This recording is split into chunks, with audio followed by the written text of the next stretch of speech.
Mike Jones, I'm at a loss for words. I'm at a loss for words, Mike. First of all, good to see you, brother, always. Mike To Jones see from The you. Athletic does a wonderful job. Wonderful job. Now, I tell you who did not do a wonderful job. That's Robert Saleh. In that Yeah. press conference, Mike, he, as my grandmother said, he fixed his lips to say. He fixed his lips to say that, we're in this instant coffee age where, we want it all to happen so fast and we lack patience. We who? We who? What do you mean we? Hey, Well, Mike, wasn't he it Robert Saleh who took the job? He benched Zach Wilson. So, like, what's he talking about? You well did it. he meant we because we the Jets are the ones who decided that it's time to Right. bench this kid and play to win right now, even though we invested the number 2 overall pick in this kid. I was very much like, wait,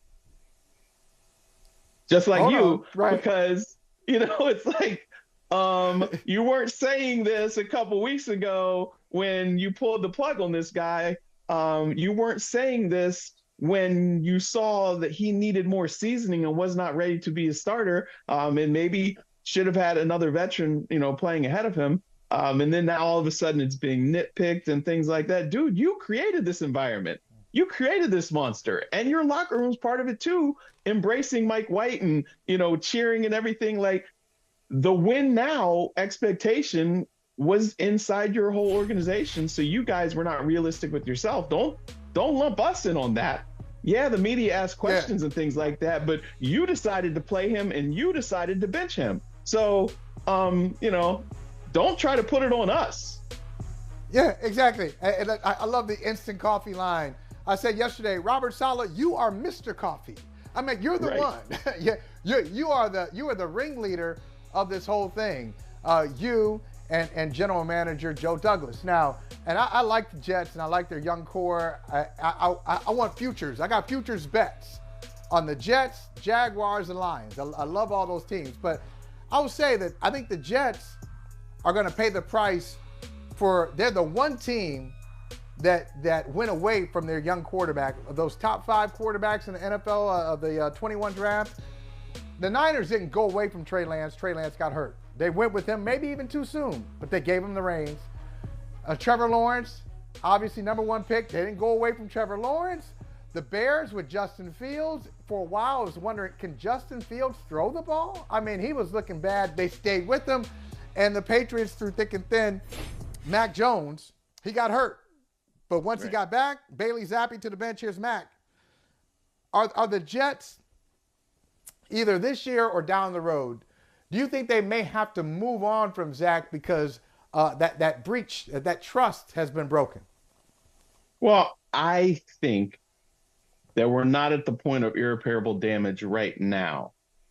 But I do think that, okay, the first time that Zach starts to struggle, really struggle, he's going to be looking over his shoulder because Yep. he knows that they're not fully committed. They're invested, but there's some, because they went away from him. And that's what I didn't understand is that, okay, they had some big wins with him.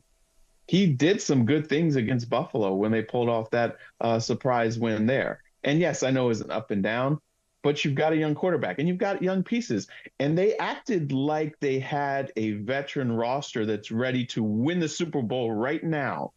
And that Mike White was the missing piece right there. I thought it was a mistake to go away from Zach Wilson. Look, I mean, how many games did they win since benching him? I do think that the confidence factor, now say Zach plays really well this coming week and he plays well again and he finishes the season off on a strong note, then hey, that's good. But there's going to be, once Mike White's healthy and they have a decision to make, there's going to be questions, and you just don't know what that'll do to his mental state. And he's got to be strong. He's got to come out, keep slinging, keep working and everything like that. But it was like they created something unnecessarily because they almost didn't have a realistic view of themselves and kind of caved to some pressure. I guess maybe he was afraid of losing the locker room, but just be like, hey, this is our guy. When you have a perfect game, then talk to me. But we've got to go through this to get where we want to be. This is our guy. All right, now let's talk about another organization that's stuck with its quarterback and is paying the price or reaping the benefits of it, even though that quarterback is hurt. No pun intended. We're talking about Jalen Hurts in Philadelphia. I still think he's going to be the MVP. He's done enough. He's put enough on tape. Even if he misses a game, I think he's going to be the MVP of the league. How do you see this game if you don't have Hurts and you're playing the Cowboys on Christmas Eve? How do you see this game playing out without Hurts? Well, the good thing is that Gardner Minshew will sling the ball around. The good thing is they've got a dynamic wide receiver tandem with A.J. Brown and Devontae Smith. They've got a good running game. They've got the best offensive line in football. They've got a fantastic defense. I think it's like 6 guys with 6 sacks or more along that defensive front. Fantastic secondary. Gardner Minshew should be okay in this spot here. And I feel like if Gardner Minshew plays okay and they win against Dallas, that almost hurts Jalen Hurts in the MVP runnings just a little bit. Because you think so? Look what he's got. Look what he's got to work with. And then look at Patrick Mahomes, who lost Tyreek Hill, who doesn't have a great defense, who has no margin for error in what he's been able to do there. So I'm not saying that Jalen Hurts won't win the MVP. But I've got Mahomes by a smidgen ahead of him because he does not have A.J. Brown and Devontae Smith and, all that quality line and defense to work with. But then, again, if Gardner Minshew goes out there, slings it around, they win a big divisional game, then you're kind of like, Jalen Hurts has done great. Yes, the rushing touchdown record for a quarterback is right there within reach. He's got 13. Cam Newton had 14. But, again, he's got a lot of great talent around him. Yes, he has worked hard to elevate his game, but it's not like he's working with nothing. Like Lamar Jackson, as we've seen in years past, had to put that team on his back. Jalen Hurts is doing great stuff, but he has not got a skeleton staff that he's working with as, maybe, the Ravens have been, or not like the wide receiver tandem of Kansas City right now. I mean, come on. You got Juju Smith-Schuster, you got Valdez Scantling, you've got everybody's getting hurt here and there, and Mahomes keeps them afloat. They don't have any number 1 wide receivers out there. Outside of Travis Kelce, there's not a number 1 that he's throwing to, and their offense keeps on humming. Michael Muhammad Jones. What are you I don't even know if that's your middle name. I'm just saying that. No, Mike Jones. What are you talking about? Listen, I think any MVP candidate, Mike, has a lot around him. I mean, this is not the NBA. We got one guy carrying like a mediocre roster. Who's got a mediocre roster? Not Kansas City, not Dallas. Hey, but look, take Patrick Mahomes off of that team, and where are the Chiefs? Yep. Okay. Well, the Chiefs take Josh Allen. Hey, the Chiefs have won 7 straight division titles, so they got a lot more than Patrick Mahomes. They got a lot more than Mahomes. Take Josh Allen off of that team, and where's Buffalo? Okay, that's different. Okay. But no. Take Jalen Hurts off of that. No. Take Jalen Hurts off of his team, and what did Philadelphia have? They're not the number 1 seed. You think they'd be the number 1 seed without Jalen Hurts? Maybe not. Number 1. But I think that they might be okay with Gardner Minshew. The guy can do a lot. Think a lot of teams. But again, look, if you look at what conversations, though. But I'm saying, if you're talking about, if you take these guys away, the Chiefs are not very good. The Bills are not very good. They're not. So not making the playoffs, if you have Josh Allen, if you go to the backup, Josh Allen to backup, Mahomes to backup, Hurts to backup, the Eagles make the playoffs, and the other 2 are what, 6-11? They might be. They're just sniffing around. They're sniffing around. Come on, man. Like, seriously, who's the backup in Buffalo that you feel great about? Case Keenum? Is he going to make them a playoff team when they can't run the football? He's not going to pull off those 62-yard angry runs that Josh Allen does.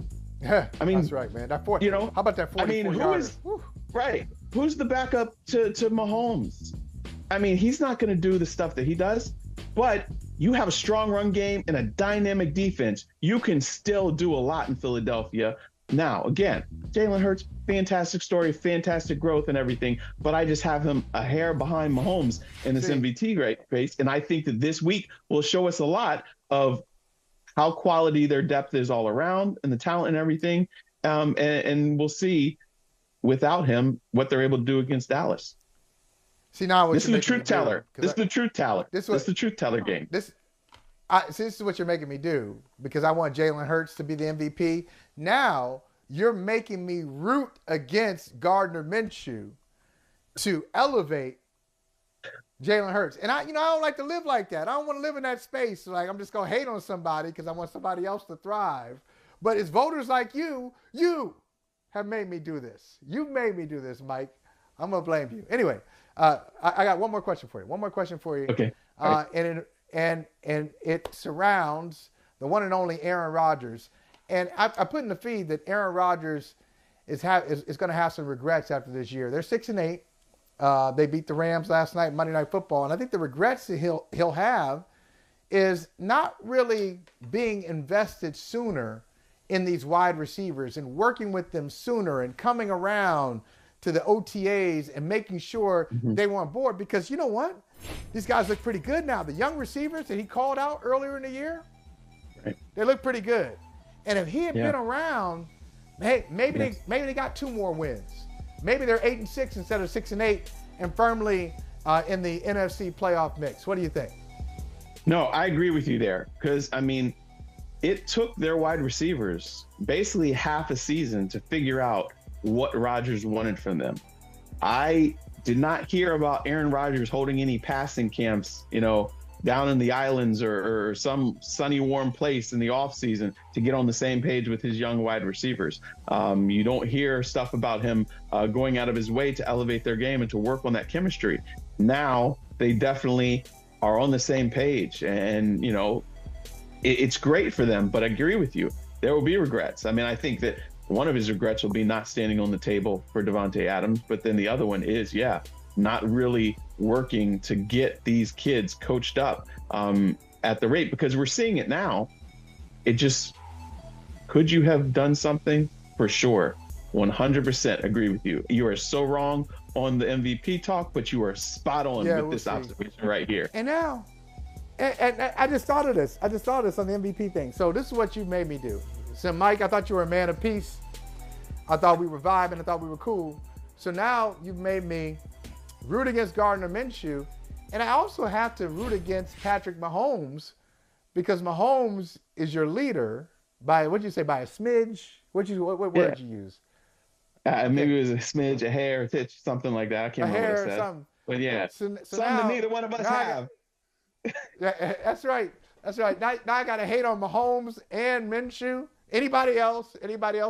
You probably have Hurts third. He's not even second on your list. I have a number 2. I have a number 2. Okay. I have a number 2, and then I'll have Josh Allen after that. But again, if they had Tyreek Hill still, I would say, Patrick Mahomes still got a loaded squad.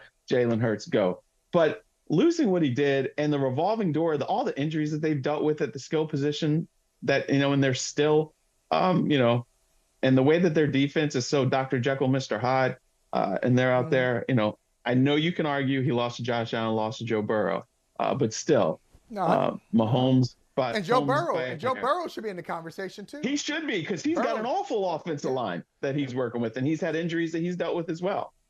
So yeah, I mean, I think the 5 guys are Mahomes, Hurts, Allen, Burrow, and then Tua by a distant. Okay, Mike Jones. Some people would say some people would say Geno Smith. What? But Geno Smith. Oh, that was like a month ago. That was a month ago. But it's still, he was doing all right. Now he's, Geno's coming back down to earth. Most improved comeback story, one of those. But he's made himself some money. He has contract year. Hey man, always great talking with you. So we'll check in with you when the MVP is announced. Okay, at the Super Bowl, MVP night. We'll put a pin in this right here. Let's see if your downgrading of Jalen Hurts actually hurts him on awards night. I hope he comes looking for you. We'll see what Gardner Minshew does. I know. He'll be fine. They'll win the game. Whether Minshew plays well or not, they're going to beat the Cowboys. That's my prediction. Christmas Eve, they'll beat them by a touchdown. All right. Good to see you, Mike. See ya. Hey, thanks for watching Brother from Another on YouTube. Make sure you hit subscribe before you leave, and be sure to watch us 3 to 5 p.m. Eastern Time on Peacock. Appreciate you.